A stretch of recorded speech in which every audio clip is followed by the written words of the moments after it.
Hello, welcome to another Sunday podcast.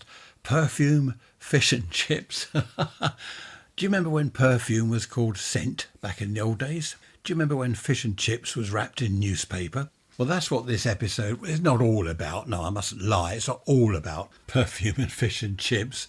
It would only take about 10 minutes, wouldn't it? Anyway, let's move on. Where are we? 12C. Oh, by the way, it's 8 o'clock in the morning. 12C, which is 53 Fahrenheit, 82% humidity, 1021 millibars, and the flag is kind of, I don't know, I never quite know what the flag's doing. It's wrapping itself around the pole. Blue sky. Oh, the flag now is, yes, the wind's coming from the east. No, we don't want that because that's cold. The weather forecast man said warm and dry all day. That's what we want. I hope you're keeping well and healthy. Trisha's got a dreadful cold, so she's suffering a little bit. I'm okay, fortunately, at the moment. But I know what'll happen. I'm bound to get it later, aren't I? Not to worry. We're off to the club this Friday. It's Thursday today, by the way. This will be out Sunday, this episode. But I've started today, Thursday. Do a little bit more Friday, then a little bit more Saturday, just so I can fit in various things that might happen between now and Sunday. I think I've chosen a bad day, actually, to start, or a bad time. There's someone out there with some sort of circular saw.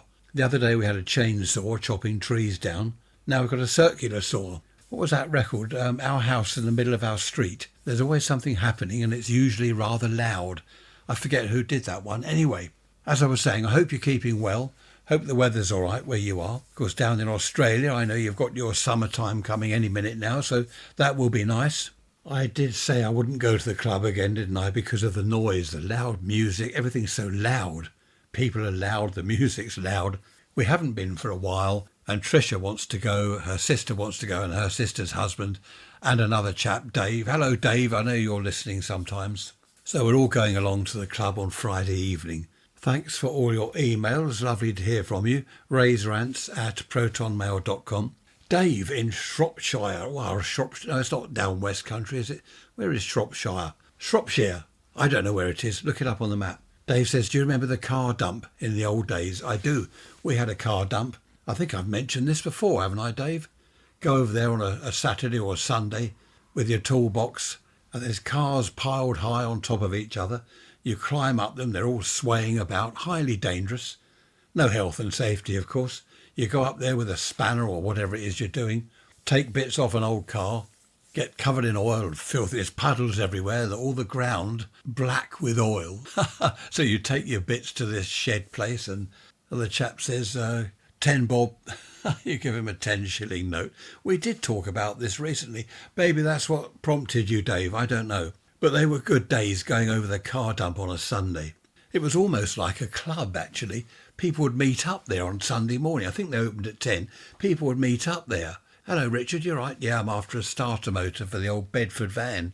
What are you after? I'm just poking around and seeing what's what. It was like a club. And then after that, of course, everyone goes to the pub. The clocks change, don't they, this coming Sunday, or Saturday night, Sunday morning? Who was it that corrected me? Was it Joan? Someone corrected me. Because I said the other day, didn't I, that we'd gain an hour or lose an hour. I always get confused. The clocks go back, don't they? So if it's 6 in the evening, it'll become 5 in the evening because they fall back, as in autumn, fall. So in the morning, when I wake up at, say, 4:30, as I do, it'll be 3:30. This morning I woke up at 4:45. Can you believe it? 4:45. So that'll be 3:45. I didn't go back to sleep. I didn't disturb Trisha, but I put my little light on by my bed, got my iPad, answered a few emails, poked about on the internet, got up, made a cup of tea, went back to bed, went into my radio room, had a listen around. Eventually I got up at, about 5 o'clock, I think. It's awful waking up so early because I can't go back to sleep again. That's why I get up and poke around in my radio room and whatever. In the summer, of course, 4 o'clock is daylight, just about daylight at 4 in the morning. So if I do wake up early, I'm out in the garden, have a cup of tea, watch the birds, feed the squirrels. It's lovely. But of course the winter's a totally different thing. Talking to a friend on the radio this morning, and he was saying to me that he hates the winter. And I said, well, there's nothing you can do about it really, is there? He just hates the dark. I do. There are some people that like the winter. They love the dark evenings, settle down in front of the telly by the fire, go for a walk in the countryside if there's a nice crisp frost, the ground's hard, the trees are bare, barren.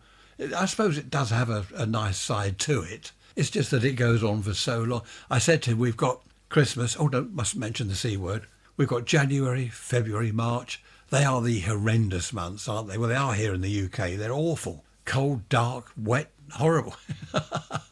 All right for you lot down under. Talking of having a cup of tea in the morning, apparently we are now not a nation of tea drinkers. We're also a nation of shopkeepers. Have you heard that one? Shops everywhere, that's another issue. We're not a nation of tea drinkers anymore. They've been doing various polls. I don't know why they do all this, surveys and polls. Why do all that? Is anyone interested? Anyway, apparently now more people drink coffee than they do tea. So we are not a nation. We're now a nation of coffee drinkers. As you are in America, I believe, aren't you? What are you in Australia? Do you drink tea or coffee? Of course, in the old days when I was a boy, it really was tea all the time. Cup of tea in the morning, during the day. Very rarely did anyone have coffee. I know I've told you this before, but I'm going to tell you again. My grandmother, she would make coffee, Nescafe in a tin, spoonful of that in a cup, and then she would boil milk, stink the house out with this boiled milk. I can't stand it. It just makes me... She would boil it, and on top is this skin. On top of the boiled milk, there's skin. It is disgusting. She'd pour that into her cup, and then she'd stir it, and the skin is on the top of the coffee. I don't know. I think that is why I can't stand hot milk. When I went to kindergarten, I had to have hot milk, well, warm milk there. They put crates of the little third pints in a glass bottle. A third of a pint. They put those in this crate on top of these wardrobes that we had all round this room, under these heaters. So when it was milk time, they're handing round the milk, and they're warm. It's just absolutely disgusting. It just reminded me of my grandmother. I was only small, obviously, at kindergarten. The whole thing just disgusts me.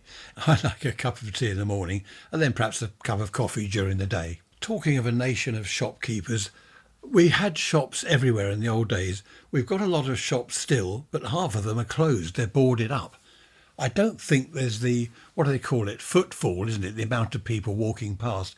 They do it in the centre of town, a lot of people down there, but where you get rows of shops, for example, at the end of our road, just up the road a bit round the corner, there's a row of shops. I don't think there's any so-called footfall. People don't pass, or very few people pass. So they must have minimal trade, because footfall is the all-important thing. I suppose, though, if it's a specialist shop, then people will go there.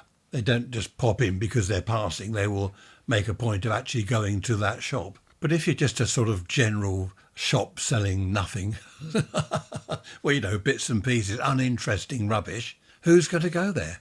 We have a housing crisis here in Britain. I expect you have wherever you are, unless you're in Australia or America. We've got loads of land. We're squashed in here. I know Americans in particular think our roads are little lanes. Well, they are, because there's no room. We live in little boxes. Our houses are little boxes with a small back garden. Whereas you over there in the US, you've got a huge house, haven't you? Double garage, big drive, huge back garden, loads of space all over the place. And here we are, squashed in little plots of land with a little box built in the middle, which we call a house. Going back to the housing crisis here, or whatever they're calling it, they are now wondering whether it's worth building or making shops that are just boarded up, not been used for years, make them into, not houses, but homes, dwellings. And I think that's probably a good idea. There are certain places where it's a whole row of shops and only one or two are open. Well, you might as well close those two, because that's a waste of time. Chuck them out. Go on, get out. You can't have this shop anymore. Clear off. And just make the whole row of shops into flats, I suppose, apartments. Because lots of them have got an upstairs, which are probably flats already. So make the shop itself a ground floor flat. That would solve some of the... Mind you, there's no way we're going to solve the entire housing crisis, because there's too many of us. Small island, too many people, here we go. Too many cars, too many people, not enough space, blah, blah, blah. A couple we know, they got a house, and there's a bit of spare land behind the house. It was, I don't know what it was, a very small garage compound or little industrial place. They now want to build houses there. Okay, fine, it's not very big, but you might be able to force 2 or 3 houses in there. if they're close enough and have very small gardens. But there's no proper access. There's just no proper access at all. There's a little lane, a very narrow lane, and then a very sharp turn into a sort of alleyway. You can just about fit a car there onto the spare bit of land. It's madness trying to squash 2 or 3 houses in there. There's another place not far from us. Behind the houses, there's a bit of wasteland. They're trying to build 3 or 4 houses there, and there's no proper access. See, you wouldn't have had this in the old days. When I was a boy, in the old days, they didn't squash houses into places behind people's back gardens. They built them on proper bits of land. There was one near us called 77 acres. Big board up it was, 77 acres for sale. Someone bought it and built a massive housing estate. There was nothing there, nothing at all. It was just basically a field, a huge field, 77 acres, which is quite a lot of land. And it was just wasteland, so that does make sense. Someone was saying the other day, when you come into, say, Gatwick Airport, for example, you're looking out of the plane window, there's all green fields, there's all this land everywhere that's not built on. Well, that's farmland. You don't want to build on that. I wonder what will happen in the future. I know I like looking at the past, like 10 billion years ago when there were dinosaurs. That's interesting, when there were no people to wreck the place. But how about the future? What's going to happen in, say, I don't know, 1,000 years from now? Stone the crows, what will it be like? All the buildings that we've got now obviously won't be here.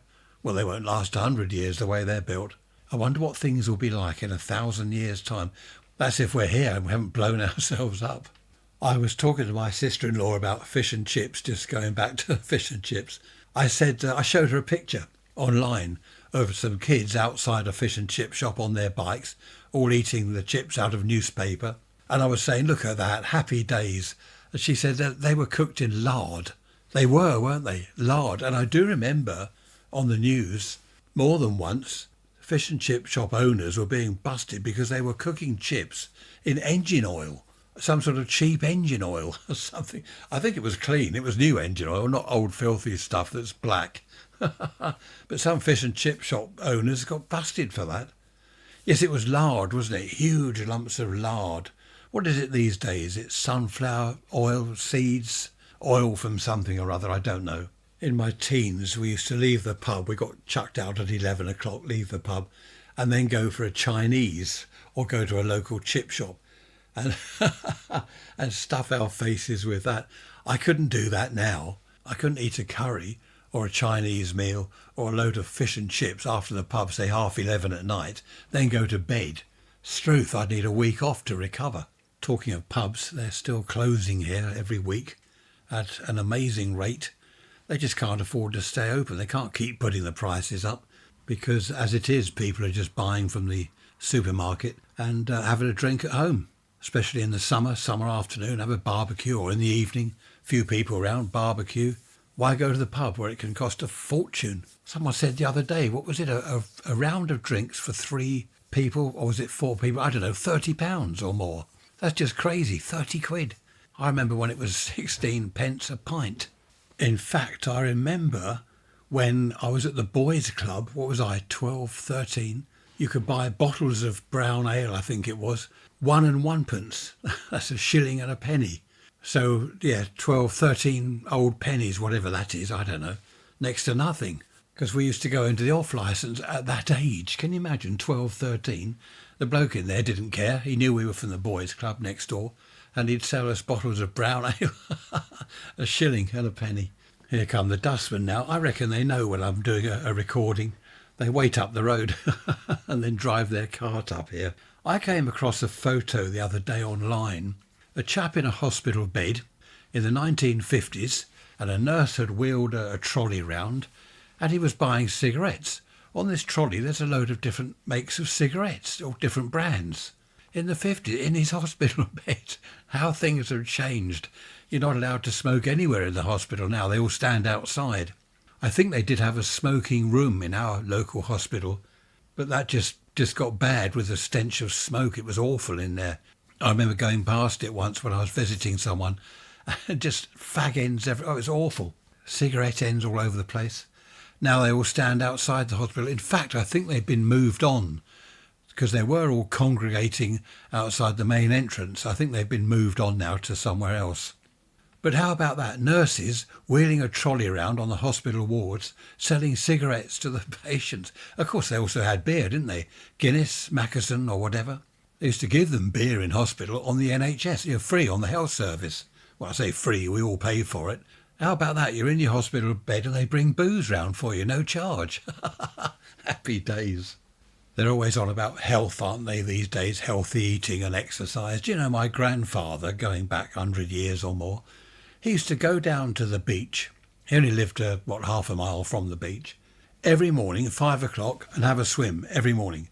Winter, summer, spring, autumn, doesn't matter. Snowing, lashing with rain. Every morning, without fail, 5 o'clock, he'd go for a swim in the sea. He reckoned it was really healthy. They did a lot of things. I suppose it was healthy in a way. They did a lot of things back then which they thought were healthy. And that brings me on nicely. That's a nice little lead in, isn't it? To my little booklet here, written in 1878. Now, this is advice for mothers. I'm going to read you one or two bits from this. Don't add either gin or oil of peppermint to the baby's food. It is a murderous practice. Would you add gin or oil to your baby's food? Don't forget to assure yourself that the wet nurse's own babe is strong and healthy, that he be free from a sore mouth, and, as nearly as possible, of the same age as your own child. Don't cram a wet nurse with food and give her strong ale to drink. Now, a wet nurse, to be honest, I wasn't sure what that was. Basically, it's someone that comes in and feeds your baby, which is all rather odd. And I don't mean feeding with a bottle. This is breastfeeding. You get some stranger come in to breastfeed your child. I think it was for people where the mother had died. The father would have to bring in a wet nurse to feed the baby, but also looking after it, doing nappies and stuff like that, bathing it. I shouldn't really call it, should I? Him or her? It.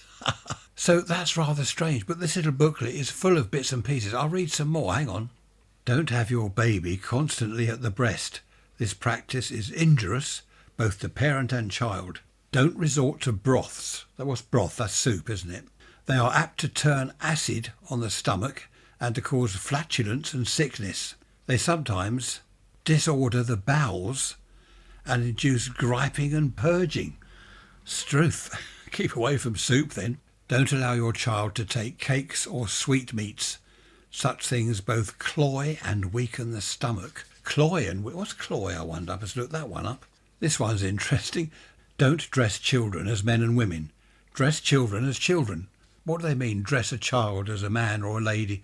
Perhaps in adult-type clothes, I don't know. Don't put boys into trousers too young, but keep them in petticoats until they're 4 years old. Never put trousers on girls at all. As I said, written in 1878. This one's interesting. Where is it? Don't allow a child's clothing to be anything other than plain, light and warm. All kinds of ornaments and finery are injurious to their health. Why would they be injurious to your health? Don't allow a girl to dress with frivolity. It does great mischief to both fortune and character. Want of neatness and want of taste are particularly disgusting. Why? They certainly had some strange ideas back then, didn't they? Don't keep your child in during winter. Provided he be well wrapped up, the cold will brace and strengthen him. Oh, cold weather is the finest tonic in the world. Really? Perhaps I should go and sit in the garden during the winter and freeze. Don't make Sunday a day of gloom. There's a good word, gloom. Of all the days of the week, Sunday should be the most cheerful and pleasant. Don't hold children's parties. Oh, that's a shame. They are one of the greatest follies of the present age, where children are dressed up like grown-up women, stuck out in petticoats, and encouraged to eat rich cake and drink wine. Oh, and to sit up late at night. Their pure minds are blighted by it. Don't blight your little child's pure mind by having a birthday party. Dangerous to body and soul. This book is called Don'ts for Mothers. Don'ts for Mothers. It's been reprinted, obviously, but first written in 1878. There's a lot more in there. Something about don't allow girls to learn to play the piano. They mustn't be sitting at a piano. It's bad for their health. They should be doing things physically working in the kitchen, outside in the fresh air. Of course, in the old days, if someone was ill, if they were liverish or something, and they lived in London, the doctor would say, go down to the coast and breathe in the sea air. That'll make you better. They had all these ideas, didn't they? Maybe it's true. Perhaps living in the middle of London with all the coal fires burning, the air's full of sulphur and everything. Go down to the coast where I am, sit on the beach and breathe in the smelly seaweed. This one's awful. Don't allow the child to be with persons who stutter or have any extraordinary sort of ugliness. However great their merits in other respects, they are unfit to have the care of children and should not be places as attendants or instructors. What do they mean, and should not be places as? So, keep your child away from ugly people. That's awful, isn't it? And if you tell your child that sort of thing, keep away from ugly people, that's going to cause problems. Just one more, I won't bore you too much. Don't permit a youth to play the flute, blow the bugle, or any other wind instrument. It is injurious to health. The lungs and windpipe are brought into unnatural action by them. Unnatural action. There was one somewhere I read in the book. Don't allow your child to sing until you are sure they haven't got any sort of lung disease. I remember my grandparents taking photos of us when we were kids, and we weren't allowed to smile. Now that's strange, isn't it? Not allowed to smile. And if you look back at a lot of old photos, I don't know why I just thought of that, photos from when photographs began really, people didn't smile, did they? They were expressionless really, which is rather odd. Even older people you see outside an old farm cottage or wherever they were, they didn't smile. They just looked sort of, they looked blank. They looked like zombies. And of course there were some people, I don't know why they did it. Some people took photographs of dead people. You see a couple of children there, perhaps sitting on a sofa or a chaise longue type thing, and they're dead. That was rather odd. I don't know why they did that. I suppose to keep a memory of them or something. There were a lot of strange ideas back then, weren't there, in the old days, 1800s and early 1900s. I remember my grandfather, I wanted to show him something in a book. I was, 10 years old? I had a book about electricity and magnetism, wanted to show him something. And I had to wait. I wasn't allowed to speak. I had to stand by his armchair in the lounge, waiting until he'd stopped listening to some programme on the radio, because you couldn't pause things back then. It was only about another 5 or 10 minutes to go, and he just said, wait till the programme's over, stand there. All rather strange. I don't know how kids today, or adults today, come to that, would get on back then. Again, I don't know why I've just thought of this, but the word ain't, you've heard that, haven't you? I ain't got any. You think that's common? I ain't got none, have I, or what, in it? That word ain't, is it are not, is not, or whatever it's short for? That originally was quite posh English, don't you know? What? It was, back in whenever. And apparently it was only when the Cockneys in London started using it that it became banished from, posh company, don't you know? We can't use that word because they use it down East End, don't they? So that's funny, isn't it, how things change? I don't know why I just thought of that. It just came to my mind. Something else has just come to mind. I remember my grandmother with a carpet beater. She had a rope out in the garden with this carpet on it, a rug, I suppose, and she was beating it. It was made out of sort of a wicker type thing, and she was whacking this carpet and dust was flying everywhere. I had a go. Again, I was about 10, I suppose. I had a go hitting this carpet, dust going all over the place. Presumably they didn't have a vacuum cleaner, I don't know. And my other grandmother, who we called Nan, she used to hang seaweed in this little porchway by her back door. That was to forecast the weather. And, it worked. I remember that. I remember her saying it's going to rain, and it did. Perhaps that's what we need these days. I'm not far from the beach. Nip down there and bring some seaweed back and hang it outside under our patio roof. I might do that, actually. It did work. Talking of the old days, email from Emma. Hello, Emma. Where are you? Oh, London. You're in London. 50 miles up the road from me. Wonder what the weather's like there. Emma says that she remembers her grandfather had a calling card, and what he would do if he went to see somebody, he'd knock on the door, offer his calling card to the maid or whoever answered the door, and the maid would go off and show the lady of the house or the man or whoever, and then come back. And that's the way it was. She says he had these calling cards, and wherever he went, he would offer people his card. I've heard of calling cards. You see them on the old films, don't you? The old black and white films. Someone will go to a big house and they'll give the maid the calling card. I suppose it just stated their name and perhaps their business or what they were about. I don't know. Emma has put that she's 85. 85, you're doing well, Emma. Excellent. I was thinking, actually, when I read your email, I was thinking you must be getting on in years to remember calling cards. There are so many things from the old days that people don't use anymore. My grandparents had letter openers, like a little brass knife type thing, and you open the letter with that. I remember being told not to play with it because it was sharp. And they had, you won't believe this, they had sealing wax, and they had their own, is it family crest? I've no idea why we had a family crest. We weren't posh or rich or anything. Actually, we were rich. I'll come to that in a minute. But they had this sealing wax, and what you do is you melt it onto the envelope and then press down this thing with the an imprint of it, you know what I mean, into the wax. And there's your family crest in the wax. I don't know what happened to it. They passed away. I don't know where it went. Yes, we were rich, apparently, our family, going back a long, long time. I think, who was it? Was it my great-grandfather or some uncle? He lost everything on the stock exchange. I'm going back to early 1900s. He lost everything. He had a big house himself. He lost that. He gave, my grandparents, he gave them a house when they got married. That was their wedding present. Rather nice, have a house. Oh, thank you very much.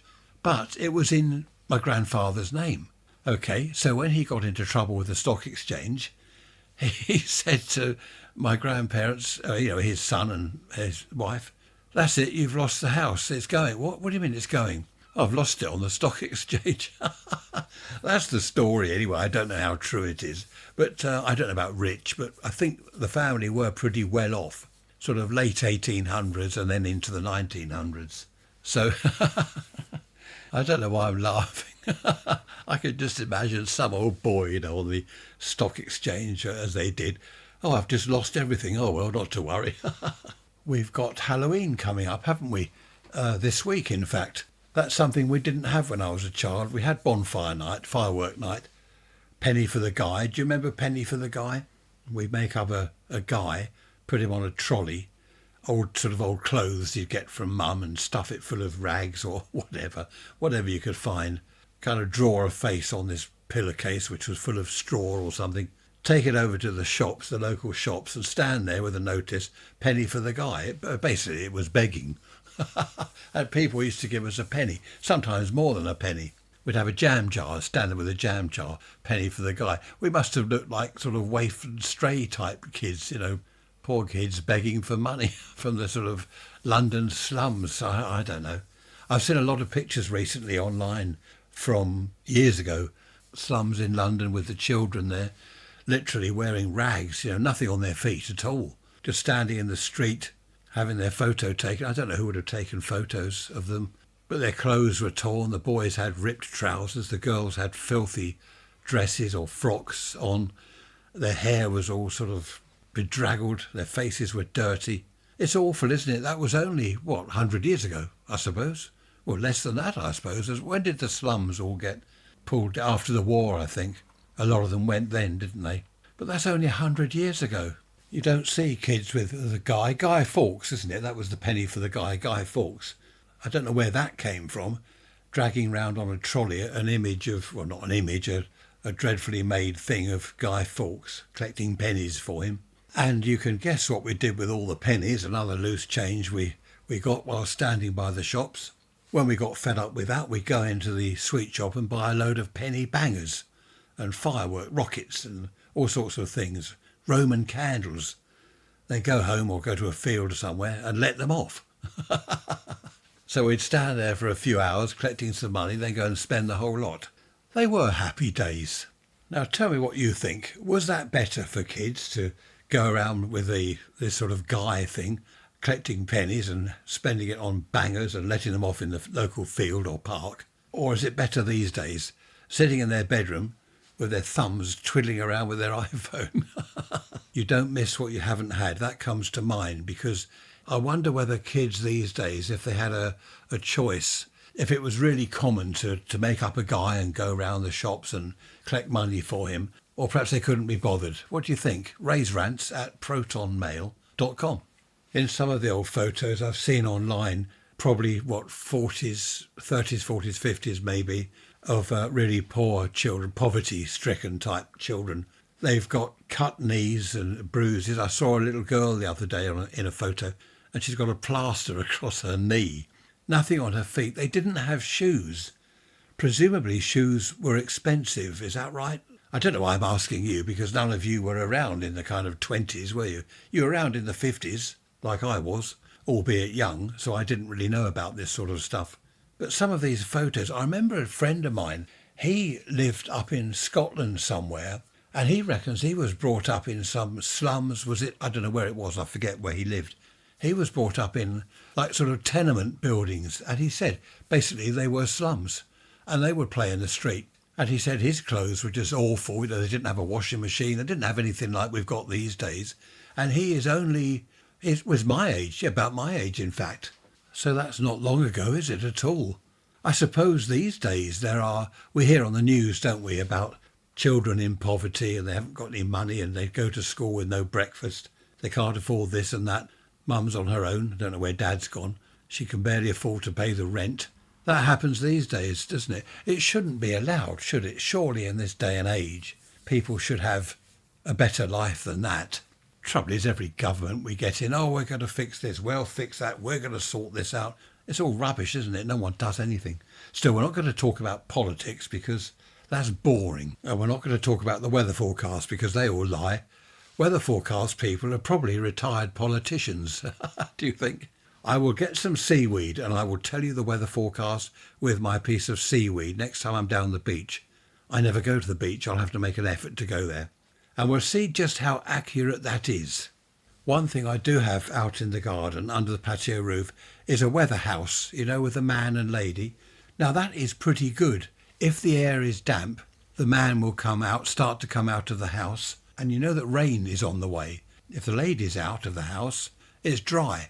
It's going to be a nice day. There's no damp in the air. I think it works from humidity. Used to be catgut, didn't it, in the middle of the thing, and it twists. I don't know what they use these days, but as the string thing in the middle, as it gets damp, I suppose it tightens. As it dries out, it goes loose, something like that, and then the man and the lady pop out, whether it's dry or whether it's wet or something. It does work, and I often look at that. That is more accurate than the weather forecast on the telly. And something else I use, I know a few of you in the past have said, what's this barometer thing, 10, 20 millibars or whatever it happens to be? What is a barometer? I don't think they're used a great deal these days. I've got 5. I started collecting them from car boot sales. 1 or 2 of the ones I've got are lovely. They're big, long things. Got one hanging in the hall. Big barometer and the thermometer at the top. What that does is indicating air pressure. So when you get very low pressure, the needle goes round and it says stormy, rainy weather. As you get higher air pressure, the needle goes round the other way. Then it says sunny, dry, fine weather. And that is a really good indication. That coupled with the weather house and probably a lump of seaweed when I get it, I shall have to start doing my own proper weather forecasts. I'm sure if the Met Office used a barometer, a weather house and a piece of seaweed, they'd be far more accurate than the millions of pounds worth of computers that they've got. Talking of computers, I must contact my son in North Carolina, over there in America. How are you doing? I've got a Surface Pro that I want to sell and I need it wiped. I need it cleaned of all information on it, and I don't know how to do it. So perhaps you can contact me. Surface Pro. This is supposed to be about the good old days, not the modern times with computers. What did we do before computers? I think I've talked before, haven't I?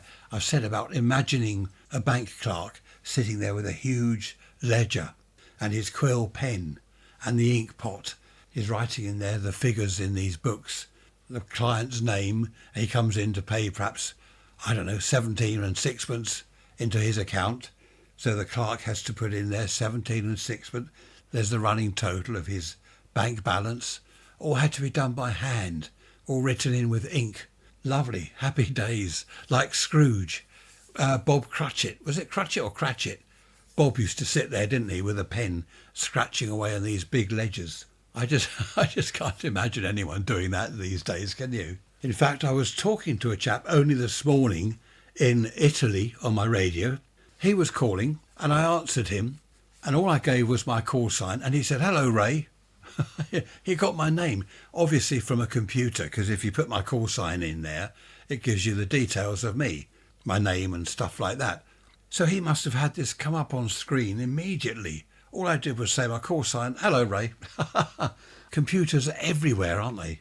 I was talking to a friend the other day and we were chatting about the internet, and everything relies these days on the internet, or your mobile phone, your cell phone relies on all this stuff. If the internet goes down, in many cases you've lost your telly, you've lost everything, and even these days your landline phone. Now we still have a landline. In the old days, at the exchange, at the local exchange, they had big batteries, banks of batteries, lead acid batteries, all right, which ran the whole phone system. They were charged from the power, of course, the main power, the mains. But if there was a power cut, the batteries were fully charged and it would run, I don't know for how many hours. So no power at all, power outage, and all the phones still worked. These days, the phones are, VoIP, Voice over Internet Protocol. So if the internet goes down, you've lost your phone, your telly, we've lost everything. Nothing works at all. And as this friend of mine said, we've got our radios. We'll be the only people that will be able to communicate with our radios, because I have a battery backup here for my setup. So if the mains fails, if there's a power outage, I can still use the radios until the battery goes flat, of course. But if something severe happens and we lose the internet for, a long time, it's going to be awful, isn't it? Obviously, cars and things will still work. You can still heat your home. You can still have breakfast. But communication-wise, your telly is gone, your phone, your computer, your laptop, your iPad, the whole lot's gone, everything. It's now Friday afternoon and we're off to the club this evening for the music quiz, so that should be awful. That should be nice. I'm looking forward to that. I'm going to disappear now and I shall finish this tomorrow, Saturday, tell you what the club was like, and you'll be listening to this on Sunday. So I shall be back in a nanosecond. That was a quick nanosecond. It's now Saturday, absolutely lashing with rain, which is a shame. It was meant to be sunny today. That's the forecast again. I must get my seaweed.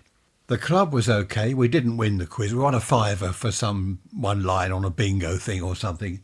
A music bingo. They play a piece of music and you cross it off on your card. So it might be something like the Beatles. Then on your card you'll cross off, "I want to hold your hand." You see what I mean? Not like ordinary bingo with numbers. So we got a £5 on that. But again, the noise, it was just so loud.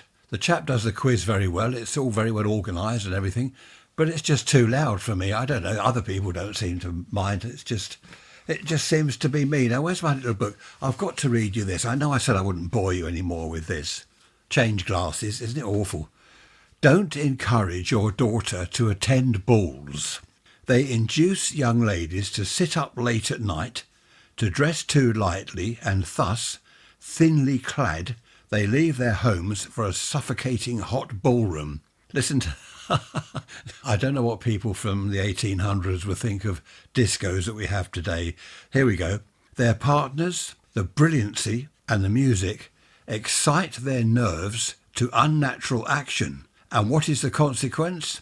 Fatigue, weakness, hysterics and extreme depression.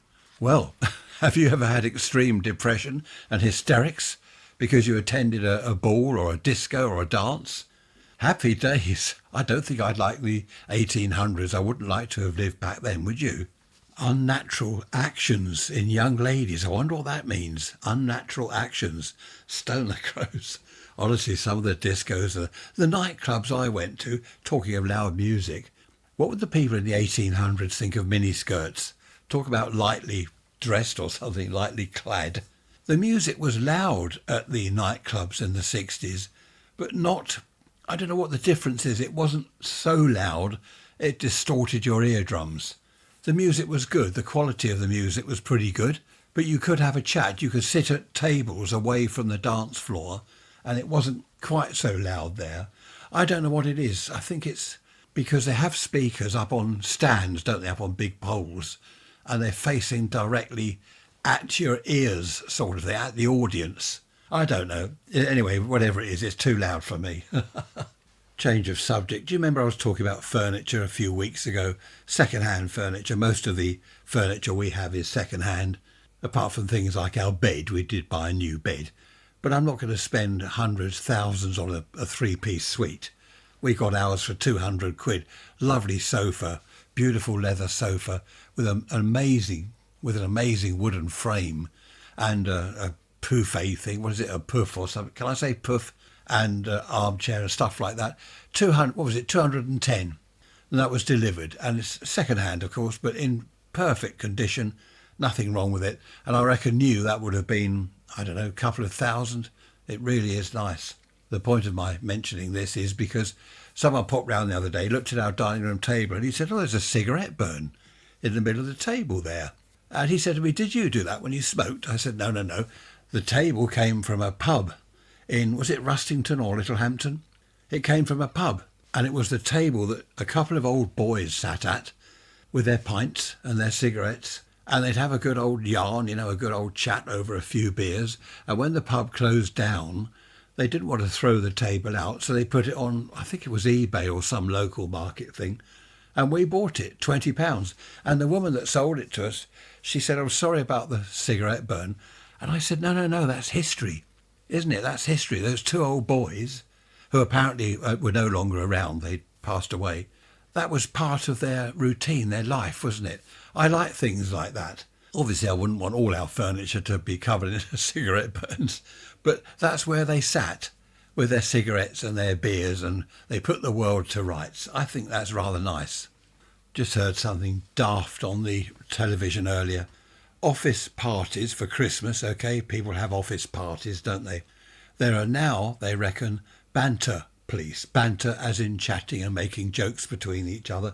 They're encouraging bosses to become banter police.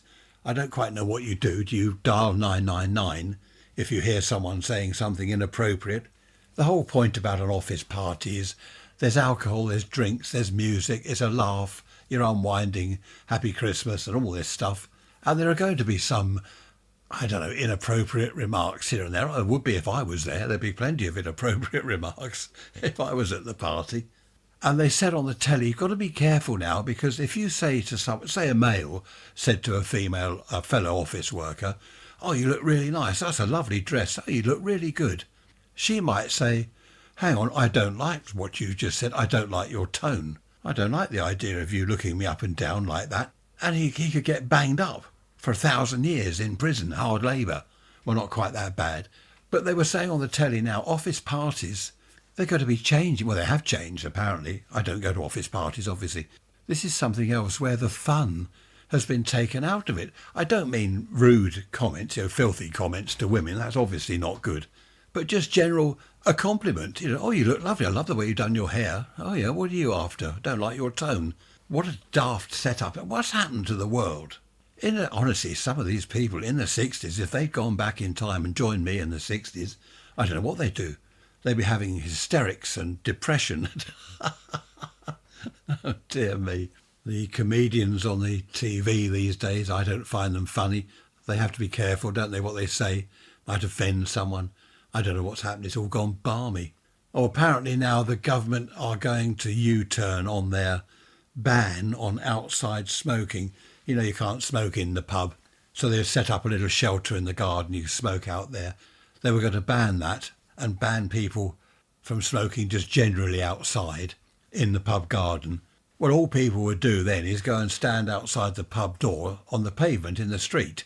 I suppose then you could be arrested, could you? The cop car would come along. "Oh, look, he's got a cigarette going there. Look, right, that's it, you're nicked. 5 years in jail." Anyway, I think they're going to U-turn on that. We all know smoking is bad for you. We all know too much alcohol is bad for you. Too much of anything is bad for you. Smoking does kill people. But is it right to stop people smoking, I don't know, in a pub garden? I don't know what's happening. The trouble is pubs are closing all over the place every week. More and more pubs are closing. They're going bust because they're taxed to the hilt and all the rest of it. People can't afford to go to the pub. So just to ban smoking in the pub garden, that's just going to make things even worse for publicans. There was a publican on telly the other day. He was saying that he's got a few friends that are publicans. They pay their staff, but they take next to nothing out of the business themselves because the money just isn't there. Obviously they pay their staff, otherwise they wouldn't have any staff. But if you own a pub, you don't take money out of it. He said a lot of his friends just don't take anything out of it. They can't. There's no money there. And they do reckon that in years to come, pubs will be non-existent, a thing of the past, history. That would be a dreadful shame. I'll read you one more snippet from my little book. Don't allow your daughter to become great friends with a man until she knows something about his home, how he is to his own people, where he spends his evenings, and how he keeps Sunday. Going back to the 60s, can you imagine, say I had a girlfriend, her father saying to me, right, how do you spend your evening? Where do you spend your evenings? Well, in the pub. I see. And what do you do Sundays? How do you keep Sunday?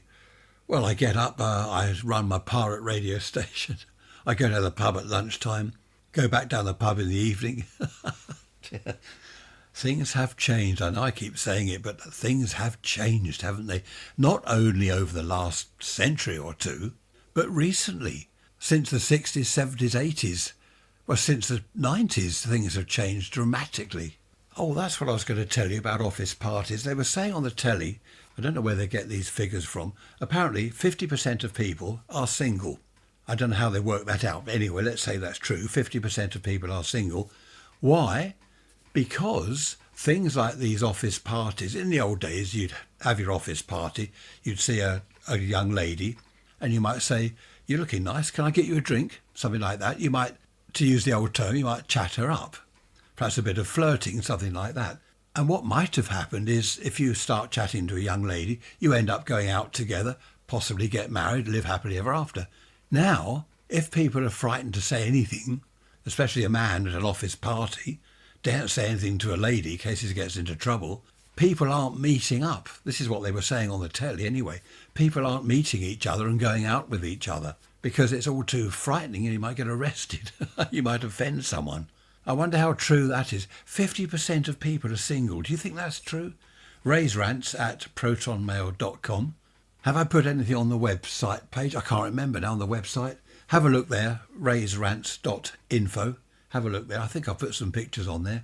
But that's awful, isn't it? Going back to the old days at a disco or a nightclub, I would ask a girl out, or do you want to drink, do you want to dance? Not that I could dance, of course. And these days, I might be a little bit wary of doing that. You know, if you're eyeing a girl up, looking at her thinking, oh, she's rather nice, I might ask her whether she wants a drink. These days, you probably think, no, I'll keep away from that. I might get arrested. I daren't say anything. I must stay up till 2 o'clock tomorrow morning, or is it 1 o'clock to change the clocks? Someone did that. They mentioned it on the TV years ago, I think it was. This lady used to stay up till 2 in the morning to put the clock back or forward or whatever it was at the time. So I won't be staying up till 2 in the morning. I'll probably be awake because I wake up every sort of hour. And I do every hour. I wake up, go to the bathroom, back into bed, start thinking, doze off a little bit, then wake up again. Oh, so it goes on. Some nights I have a really good night and I just feel so much better the following day. I know some of you do suffer from insomnia. 1 or 2 of you have emailed me about that in the past. It is awful, isn't it? If you're just there, your head's on the pillow and you're thinking about this, thinking about that. What should I do tomorrow? Oh, I've got to do that. I must do that as well. I should have done that last week. And it just goes on and on. You look at the clock, don't you? 2:30, 3 o'clock, 3:30, 4:45. Daylight's coming, well, in the summer anyway, not in the winter. Rambled enough. Thanks for listening. Love your company, as always. You know that, don't you? Love talking to you. I shall see you on Wednesday with a midweek message. Be good, be bad. No, don't be bad these days. You'll end up in prison. Don't look at the opposite sex. You might be in trouble. Don't speak to the opposite sex. Not happy days. Take care, look after yourselves, and I shall see you on Wednesday. Thanks for listening. Bye-bye for now.